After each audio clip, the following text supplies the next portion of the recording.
Hey, and welcome to Inspector Josh Investigates TV. I'm Josh Paulson, an indie who loves to reverse engineer TV shows to draw story writing lessons from them, and a big fan of story theory. Today we're going to study Cowboy Bebop, episode 10, and I think I'm going to pronounce this wrong, but I'll give it a try, Ganymede Elegy. And we're going to specifically be going through the sub. Maybe it won't make a big difference, but a heads up. Warning, spoilers for this episode are ahead.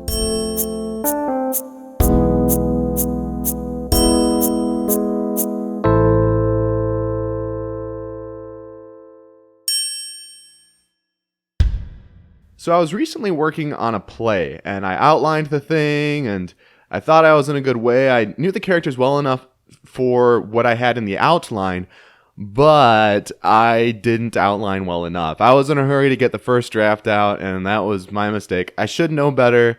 I mean, it's something that I tell other people to do, and I was a hypocrite, and I made a big mistake. And things didn't go that well. Now, I thought that I could get away with it, that I knew the story well enough to when I get there, it will all work out. But I made a mistake. And the mistake was that I didn't know the story well enough to know who the characters needed to be in order for everything to work out. For the pieces I had written down, I knew the characters well enough. But since I didn't know all the pieces, I didn't know what else I needed to know about the characters, to know how they would respond in these situations, to know some of the different details. And so I kind of shot myself in the foot. Now, this episode of Cowboy Bebop does a really good job of having the characters and the story and the backstory all work together very effectively. And so I want to talk about character and story and their relation to each other and how this works in this episode. So there are three basic things that you need to have in a story for the story to work. And these are going to kind of sound like counterparts to each other, and they are. But they're different pieces that you can use to kind of make sure that you're on the right track. So, number one, the story itself needs to work. And what do I mean by work? I mean that the events have to make sense. What happens needs to make sense with the characters. It needs to make sense with what has happened before. Characters need to be themselves. It all needs to work together. Why? Well, to have a believable story that audiences can connect with, you need things to make sense. It doesn't mean that the audiences have to understand every piece of them or every piece of the characters, but from what they know, it needs to be possible in the story's universe. Not even from what they know, it just needs to make sense in the story's universe. Things can be revealed later on, but it just needs to work. If it doesn't work, if you know, well, you know what, this character wouldn't actually do that, then you're going to run into problems. And I'll get back to that later. Number two, the backstory needs to work. Why? Because the backstory leads to the main story. If the characters and all that doesn't work out in the backstory, then the main story couldn't have happened, and the main story doesn't work. If your story is flawed in any one place to where it wouldn't happen that way, everything after that couldn't have happened. And so everything after that is essentially, I like to say it's a lie, but basically it's broken, and that sucks. So the backstory needs to work, number two. Number three, the characters need to be themselves. And I've mentioned this with the previous two ones, and it all kind of feeds into each other. Why do the characters need to be themselves? So that audiences can connect with the characters and then also connect with their story. Now, something that's really interesting with all of this is that characters end up developing the story, and the story develops the characters. Characters do things. Those things are the events in the story, and the characters respond to those things, and their response is something done in the story. And characters respond to those things, and those responses are something done in the story. And so character develops story, and story develops and impacts characters. Characters respond to story, are impacted by it, and the story is created by these characters' responses to each other. And this episode of Cowboy Bebop does a really good job of showing all of these pieces. So the first thing that I mentioned is the main story needs to work. And what do I mean by the main story? Mainly, what is shown to the audience, the piece that they actually see. So Jet needed a reason to leave his home planet so that he could end up joining Spike, become a bounty hunter, and everything that we see at the beginning of the series Cowboy Bebop. And so Alyssa leaving gave him that push. So the main story needs to work. And here's one of the ways that it works. Here's one of the ways that he got to where he is now. And also the way that the characters interact with each other, the way that Jet and Alyssa interact. There are certain pieces that just make sense with the different things that you've shown. And I'll get a little bit more into that later. Also, the backstory needs to work. Alyssa left Jet because she wanted to make decisions on her own. And so she had a reason. There was some character reason that she would do what she did that led Spike to doing what he did. And so the backstory works with the characters. And then number three, the characters need to be themselves. And we see at the end of the episode, Alyssa is struggling because she says that she felt like a child that Jet was always right and she didn't have to think for herself. And so she wanted to be able to think for herself. But we see at the end of the episode that she takes Jet's lead again. She knows he's right, that she shouldn't go off with this guy, that she shouldn't go off with the bounty because then she's going to become an accomplice. She's going to get in trouble and she doesn't want to kill Jet. She can't. And so we see that she's taking Jet's lead again. And this fits with characters because unless a character changes, they will react the same way to old situations. For example, if I am triggered every time I hear the word grapefruit, then if you tell me the word grapefruit at any time, I will be triggered. However, if I develop past that trigger to where it doesn't impact me anymore, it's not a trigger, then if you say the word grapefruit, it won't impact me. However, if I do not develop past that, I will always be triggered by that. So people have to develop in order for them to have different responses. People have to have a change in order to have a changed reaction.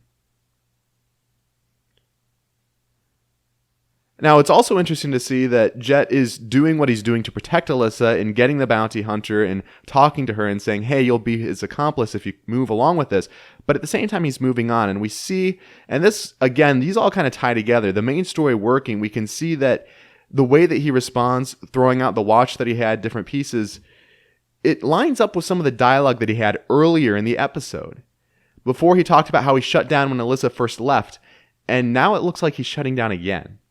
And again, this is that he likely hasn't processed to where he doesn't shut down that way, or maybe it's just personality or something like that. But since he hasn't changed in that way, his reaction will be similar, if not identical, to what it was before.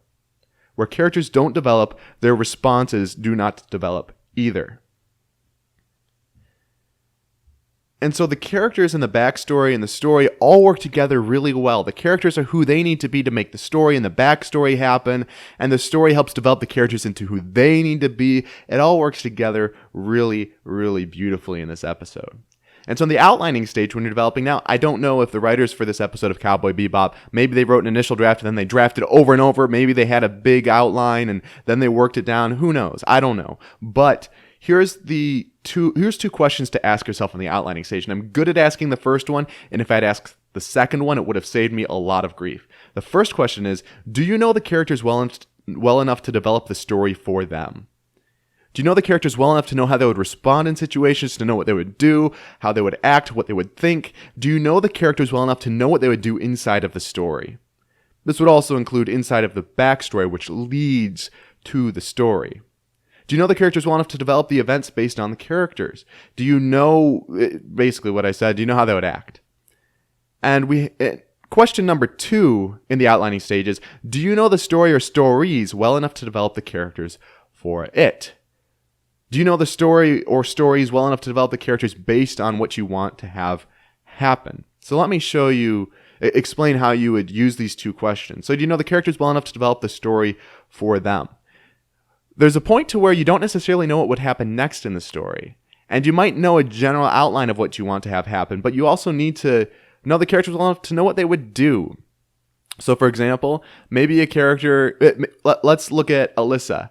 Why didn't she shoot Jet? Well, there was something in her development that kept her from doing that. She knew he was right, and she wasn't able to do it. Now, if she thought that he was always against her and he was always wrong and that he was destructive and that he always put her down, she might have shot him. But because of the development, she was developed well enough so that they knew what would happen in the story and so that they were able to have it so that she didn't shoot him. Now, on the flip side, they knew the story that they wanted well enough to develop the characters. They knew they didn't want Jet to get shot. So as a result, they knew that piece well enough that they were able to develop Alyssa, to develop her backstory so that she wouldn't shoot him. Because if she hated him and thought that he was destructive and evil, she might have shot him, but she didn't. So do you know the characters well enough to develop the story? And do you know the story well enough to develop the characters? My problem was that I developed enough of the story, I thought, and I knew how the characters would respond within those pieces of the story, but I didn't know the story well enough to see the pieces of the characters that I needed to learn about. If I had known how the villain would complete their plan or some of the ways that they worked, then I could have known what would happen. And on the other hand, if I had known what I wanted to happen, then I could have developed the character so that they would be able to fulfill those roles. In a way, you can get into a chicken or egg situation, but you kind of just have to build up both of these. I like to build these up together. And character develops story, story develops character. And where I fell short in my play is that whenever your story feels weak, you need to develop your characters more, because your characters are what develop your story. And whenever your characters feel weak, you need to develop your story, because your story is what helps you direct your characters and figure out who they need to be and also who they are.